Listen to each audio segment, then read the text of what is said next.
ஓம் நமோ நாராயணாய. நரசிம்மர பாசுரங்கள். என் நெஞ்சத்துள்ளிருந்திங்கு இருந்தமிழ் நூல் இவை மொழிந்து வன்னெஞ்சத்து ரணியனை மார்பிடந்த வாட்டாற்றான் மன்னஞ்ச பாரதத்து பாண்டவர் காப்படை தொட்டான் நன்னெஞ்சே நம் பெருமான் நமக்கருள்தான் செய்வானே.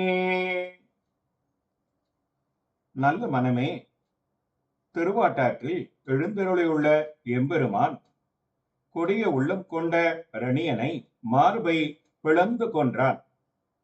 அரசர்கள் பயப்படும்படியாக பெரிய பாரத போர் நடத்தி பாண்டவர்கள் ஐவருக்கும் அருள் செய்வதற்காக படைக்கலம் எடுக்க மாட்டேன் என்றவன் படை தொட்டான். நம்முடைய பெருமானாகிய சுவாமி என் நெஞ்சத்துக்குள் எழுந்தருளியிருந்து இங்கே பெருமையுடைய தமிழ் பிரபந்தமாகிய இத்திருவாய்மொழியை நான் வெளியிடுமாறு தானே வாய் திறந்து அருளியுள்ளான். இவ்வாறு நமக்கு மேலும் மேலும் அவன் அருள் செய்வதற்கு தானே மேல் விழுந்து விருப்பம் கொண்டுள்ளான். ஓம் நமோ நாராயணாய.